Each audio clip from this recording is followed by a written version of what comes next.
Ms. Carlson, you're first. Thank you so much. Chairman Durbin, Ranking Member Graham, and distinguished members of the committee, thank you for the opportunity to testify about my experience with forced arbitration and the work I'm doing to make workplaces safer in America. In 2016, I found the courage to sue one of the most powerful men in the world, former Fox News chair and CEO Roger Ailes, for sexual harassment. Toughest decision of my life, but after they fired me, I said to myself, if I don't do it, who will?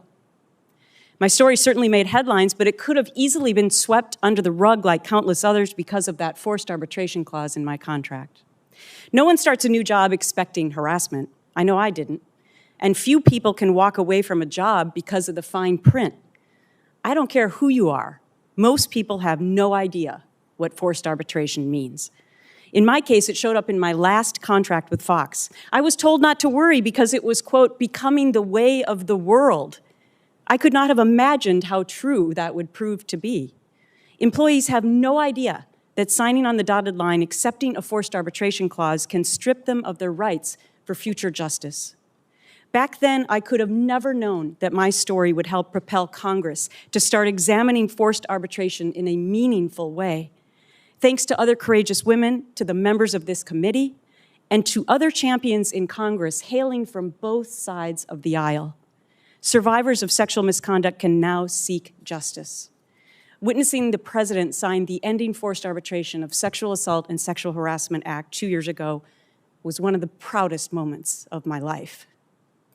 Courage is contagious, and this new law is already having significant impact. Kristen Tiger, a bartender at a country club who alleged she was sexually harassed by multiple members, was able to bring a harassment lawsuit against her employer last year.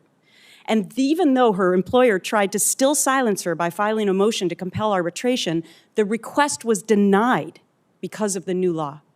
A judge in Texas also declined to grant Blaze Media's motion to dismiss last year after employee Sydney Watson alleged harassment in the workplace. Watson's case can also continue in court thanks to the new law. While I feel endless gratitude towards this committee for restoring the rights of sexual misconduct survivors like these, I'm now surer than ever before that all Americans deserve this right.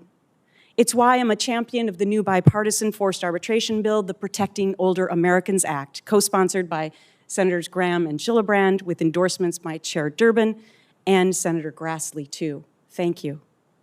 And thank you, Senator Booker, for leading the effort to introduce the Ending Forced Arbitration of Race Discrimination Act.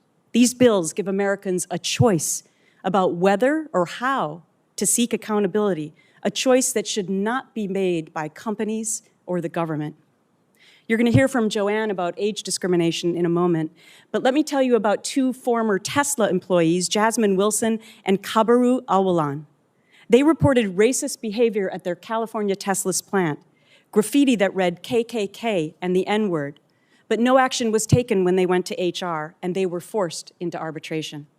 Stephanie Weaver's grandmother went missing at a nursing home after being left unattended, and when the home called her to come look for her grandmother, she found her grandmother's dismembered body had been eaten by an alligator in a nearby pond. Stephanie fought all the way to the South Carolina Court of Appeals after the home tried to force her into arbitration.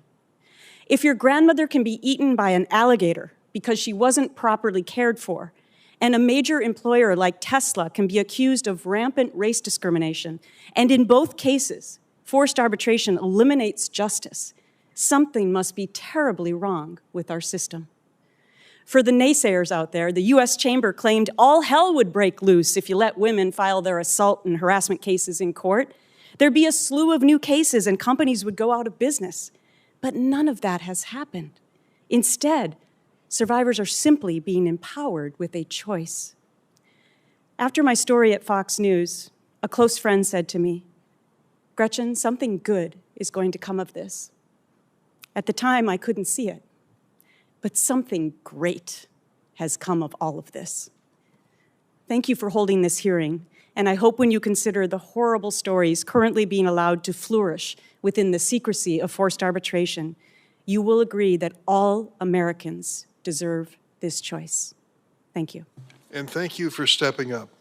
America is better because you had the courage to step up and say things which were painful. Thank you again. Thank you, Chair. Professor Gillis.